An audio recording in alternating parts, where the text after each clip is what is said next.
Fellow demons, I have been looking over some of our human files, and it is cause for concern. We may have underestimated God and his creations. There are billions of humans now, and we have still managed to keep the majority in sin. There are too many humans. 50% of human reproduction is a result of teenage pregnancies, fornication and adultery. I think that would make us responsible for the high population. So we have created a problem that we need to fix. All over the world, murder and suicide rates have increased. Homosexuality and bisexuality is also very popular, even in some churches. I think the record should show a massive decline in human reproduction. For every human who dies or gets converted to a contrary lifestyle, 100 more are born globally. We need to do more. If I may, adolescents spent 1,500 hours watching television and only 900 in school annually. By the time a child finishes elementary, he would have seen 10,000 murders. This figure would double by the end of high school. By the time a human reaches 40, he would have spent 10 years watching television. Impressive. But we still need to do more. Fellow demons, I want you to seriously consider what we are up against. It is not God's will that any human perish. He will do everything in his power to save them. It is our duty to make sure they perish. Am I making myself clear? We have been targeting Christians and have destroyed the desire of many for God's word and prayer. Many do not fast, or even witness to those who are perishing in the act of sin. We have nullified the effects of many churches on the community. The reports of people getting saved has been reduced by 64%. I think we are doing a good job. Do you sleep? Yes. Then we can do more. No demon in this room is supposed to find time to sleep and eat. Now tell me where we stand with our attack on the churches. The leaders of the churches are revising their teachings. They encourage members to get back to the Word. What they don't know is, less than half an hour is given to Bible reading in any given week, which amounts to less than 26 hours for the year. Christians have lost the desire to read the very words that tell them how to live. The result is, they mix the sacred with the profane, surrendering all hope of them making it into heaven. Wonderful. Now we have to find a way to force human reproduction into a massive decline. We are thinking a global recession. Making the cost of living so high, very few will be able to afford it, unless by dishonest means. The need for money will be so great, and job opportunities so limited, that crime and violence will escalate to alarming levels in many countries. Guns will fall off the market like chewing gums. The prisons will be overcrowded. The graves will expand like hell itself. That should take care of 15% of the population. What else do we have? We can use their own bodies against them. Worldwide pornography. We introduce this on all levels, from billboards to public newspapers. We make pornography an occupation, a career. We will make pornography freely accessible by everyone. It will become a way of life for many, a secret door to pleasure. Nudity is marketable. It is 80% of the population's interest. We start from the mild. A star girl in the daily newspaper, wearing nothing at the top. Then as the desires increase, we introduce more until a man's appetite for sex cannot be satisfied with having just one partner. Adultery and fornication will become an acceptable way of life, even in the church. The scent of sin will go up into God's nostrils. The atmosphere will be utterly polluted with what he hates. Humans will think of nothing but sex. Wouldn't it contribute greatly to our problem?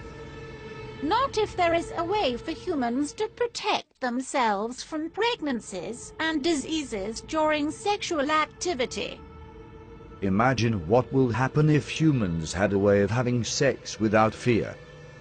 You are thinking birth control. Yes. protection for both male and female. We'll have our products on every shelf. They'll stand out on their own and will be advertised in such a way that even Christians will be convinced. Once that is established, childbirth will decrease. And sexual activity will rise.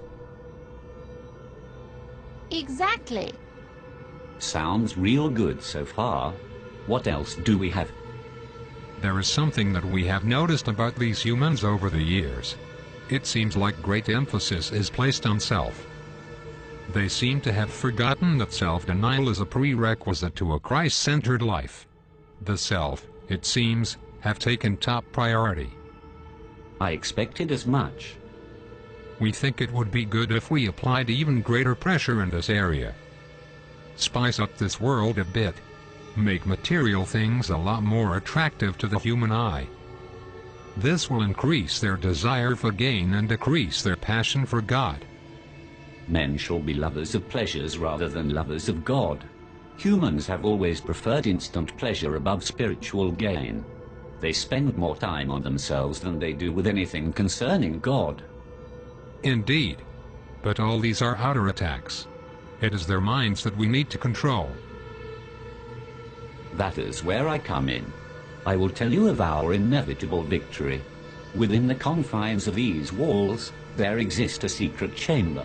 Within that chamber are thousands of demons that have been undergoing extensive training. These demons have read the human manuscripts hundreds of times and have committed the concepts to memory. I refer to them as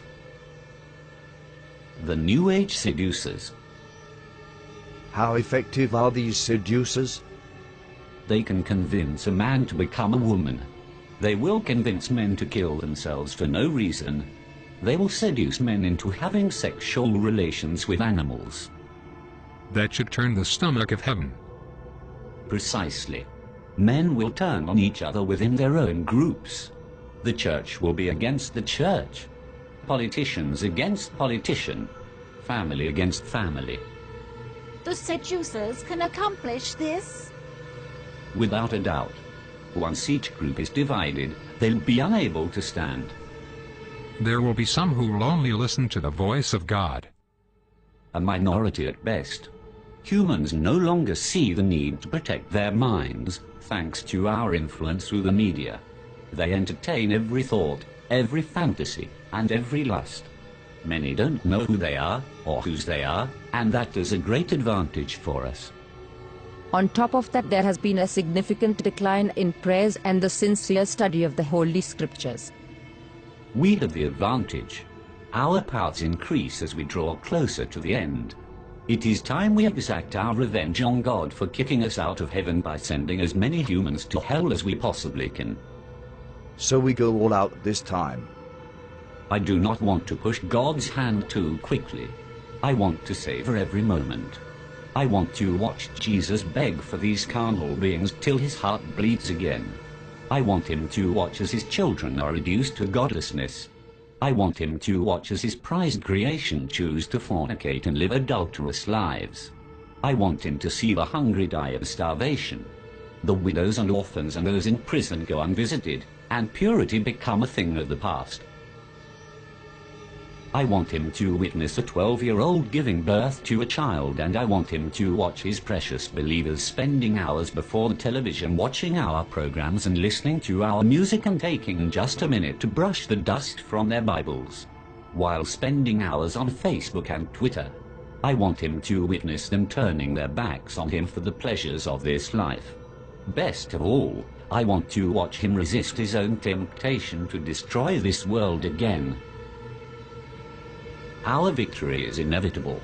Humans have proven time and time again that they are beyond redemption. They will share our fate in hell. I am convinced that we can still win this war. Arm yourselves, fellow demons. We go to war.